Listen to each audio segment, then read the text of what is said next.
달마다 솟는 샘물과 함께하는 오늘의 큐티 시간입니다.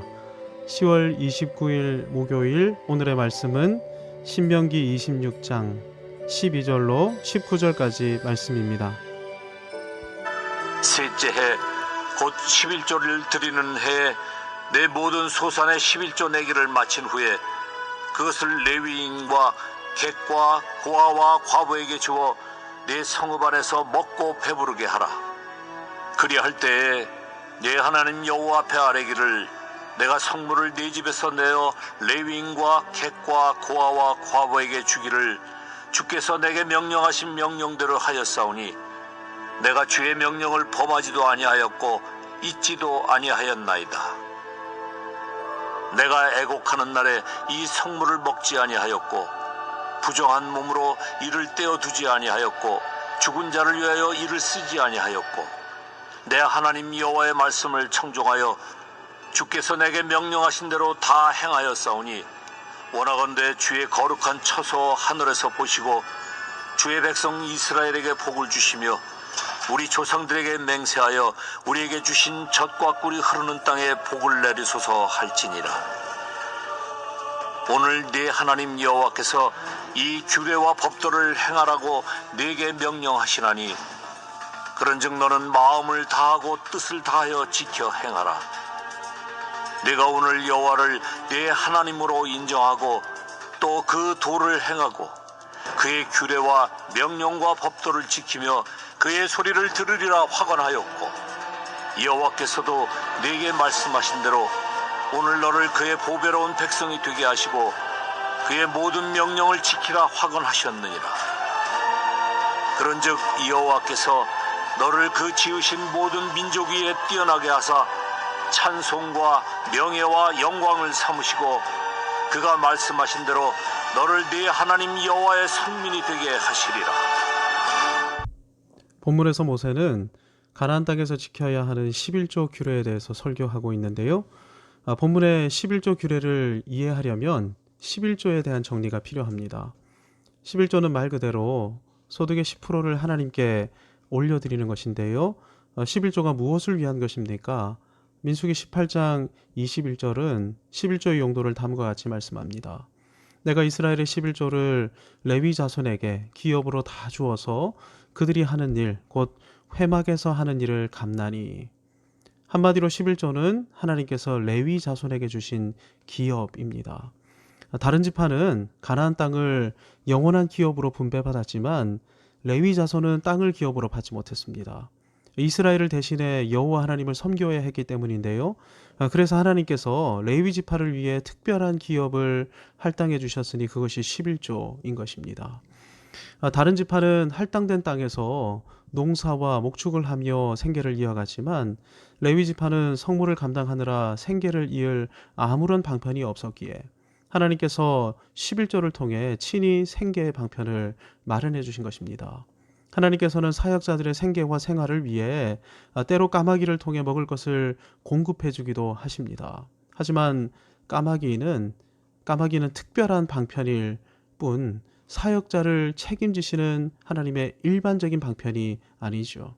하나님의 일반적인 방편은 이스라엘 공동체가 사역자들을 보호하고 지키는 것인 것입니다. 11조는 레위인과 레위인 가족을 위해 하나님께서 마련해 주신 기업입니다. 그래서 11조를 드리지 않는 죄는 속건죄로 속해 했는데요. 잘 아시는 것처럼 속건죄가 연락되려면 피해 원금을 상환하는 것에 20%의 배상까지 더한 다음 제물을 드려야 합니다. 11조를 드리지 않는 것은 레위인의 생계에 막대한 지장을 초래하는 대인 범죄였던 것입니다. 하나님께서 11조를 이렇게 강력하게 규정하시면서 레위 지파를 책임지신 이유가 무엇일까요? 그래야 온전한 예배가 드려질 수 있었기 때문입니다. 하나님이 임재하시며 은혜와 진리로 충만한 예배는 하나님 앞에서 은혜와 진리로 살아가는 사역자 없이는 드려질 수 없었기 때문이죠. 보십시오. 마틴 루터가 사역한 결과 종교개혁이 일어났습니다. 존 칼빈이 사역한 결과 개혁된 교회가 하나님의 주권과 섭리로 충만하게 되었죠. 이계실 목사님이 사역한 결과 진리에 목숨 거는 순장 교단이 설립되었던 것입니다. 어떤 사역자가 어떻게 사역을 감당하느냐에 따라 공동체의 영성, 건강, 면모가 완전히 달라지게 되어 있는 것입니다. 그러니 교회는 교회의 사역자가 생활에 대한 걱정 없이 온전히 사역에만 전념하도록 하나님의 임재 가운데 은혜와 진리 가운데 살도록 도울 뿐 아니라 목회자를 위해 간절히 기도하고 어떻게든 동력하고 협력해야 하는 것입니다. 11조 정신이 바로 이것인 것이죠. 신명기 14장에는 또 다른 11조가 언급되어 있습니다. 제2의 11조라고 불리는 11조인데요. 제1 11조를 드리고 나면 소득의 90%를 가지게 됩니다. 제2 11조는 이 90%에서 다시 11조, 즉 다시 9%를 떼서 하나님께 드리는 11조입니다. 제2 11조의 용도가 신명기 14장 23절에 기록되어 있습니다. 내 하나님 여호와 앞 곧 여호와께서 그의 이름을 두시려고 택하신 곳에서 내 곡식과 포도주와 기름의 11조를 먹으며 또 내 소와 양의 처음 난 것을 먹고 내 하나님 여호와 경외하기를 항상 배울 것이니라. 여호와께서 이름을 두시려고 택하신 곳, 곧 예루살렘 중앙 성전에서 공동체 전체가 드리는 성전 예배를 진행하기 위해 드리는 예물이 제2 11조입니다. 제1 11조는 레위인들의 생활비를 위해 드린 것이라면 제2 11조는 성전 예배를 위해 드리는 예물인 것입니다. 제1 11조나 제11조 전부가 의무사항입니다. 소득의 19%를 의무 헌금으로 드려야 하는 것인데요. 이렇게 하지 않으면 어떤 일이 벌어질까요? 아무 기업도 갖지 못해 가난한 사역자들은 사역에 전념할 수가 없게 됩니다. 투잡, 쓰리잡 하는 사역자가 설교 준비, 기도 생활, 신방 사역을 감당할 수 있겠습니까? 할 수 없습니다. 이 교회가 예배드리기 위해 지출하는 비용을 보십시오. 예배당도 마련해야 하고 강대상의 의자에 각종 방송시설에 음향시설에 조명기구에 지금은 코로나로 잠깐 식사를 쉬고 있지만 성도의 교제를 위해 각종 주방시설이며 조리시설이며 각종 음식들 또 컴퓨터, 프린터, 복사기 같은 사무시설들 이런 것 없이 하나님께서 임재하시는 거룩하고 영광스러운 예배를 드릴 수 있습니까? 한마디로 불가능한 일이죠.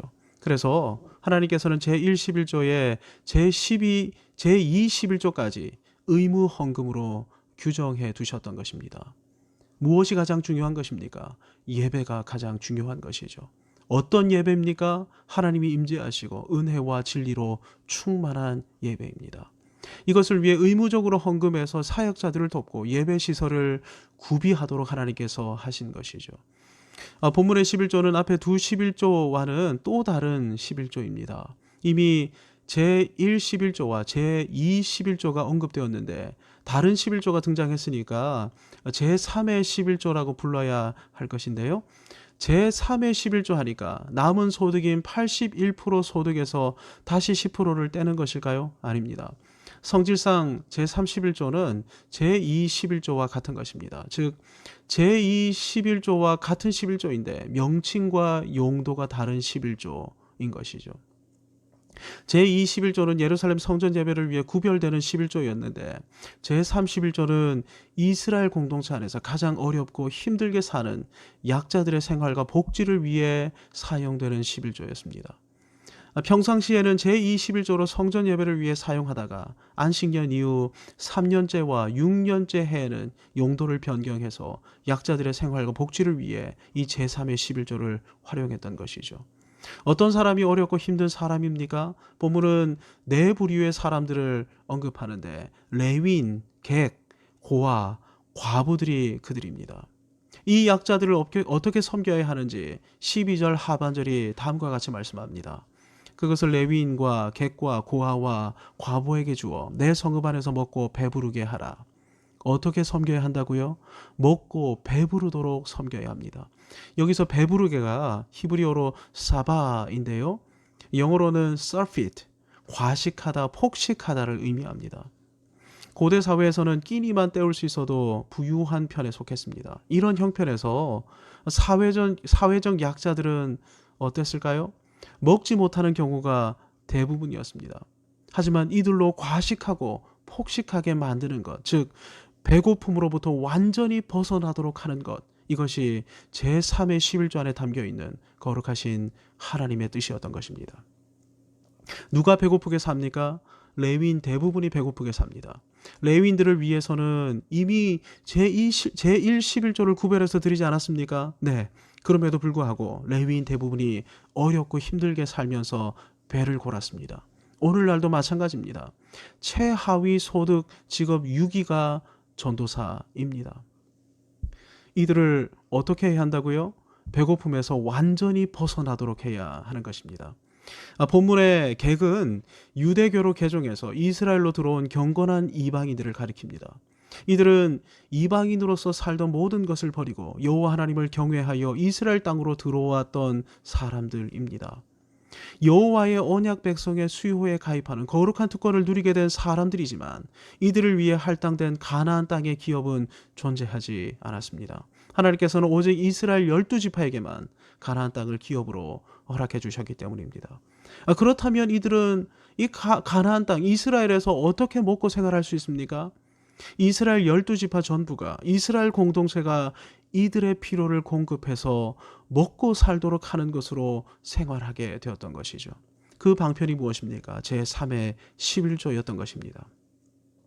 어떤 경제 활동도 할 수 없었던 고아와 가부 역시 이스라엘 공동체가 책임지고 배고픔에서 완전히 벗어나도록 해야 했던 사람들입니다. 그 방편이 제3의 11조였습니다. 그러니까 제3의 11조는 약한 사람들을 위해 구별된 구제비였던 것입니다. 13절을 보면 이 구제비를 가리켜 하나님께서는 성물, 즉 거룩한 제물이라고 부르고 계십니다. 하나님께서 기쁘게 흠양하시는 제물이 구제비라는 것입니다. 이 예물을 근거로 하나님께 간구하면 하나님께서 응답해 주시고 복을 내려주십니다. 성전 예배만큼이나 중요한 것이 무엇입니까? 구제입니다. 어떤 약자를 할지라도 하나님 나라에서는 인간답게 살도록 해야 하는데 하나님께서 이 제3의 11조를 통해서 우리에게 이 일에 앞장서야 된다고 가르쳐주고 계시는 것입니다. 한국교회는 약자들의 인간다운 삶을 국가가 법과 제도로 책임지는 복지국가로 도약하는 일을 위해 기도해야 하고 협력해 나가야 할 것입니다. 누가 이 일을 감당할 수 있습니까? 하나님이 임재하시는 예배, 은혜와 진리로 충만한 예배로 하나님을 만나고 하나님의 마음으로 충만케 된 그리스도인만이 이 일을 감당할 수 있습니다. 이를 위해 우리 교회 목회자들이 말씀과 기도에 전무하는 성령 충만한 목회자들이 되기를 기도하십시다. 목회자들의 필요와 가정을 위해 기도하십시다. 그래서 우리 교회가 연약한 분들을 세워나가는 교회로 쓰임받기를 위해 기도하십시다. 하나님 아버지, 오늘도 귀한 주의 음성을 들려주시니 참으로 감사합니다.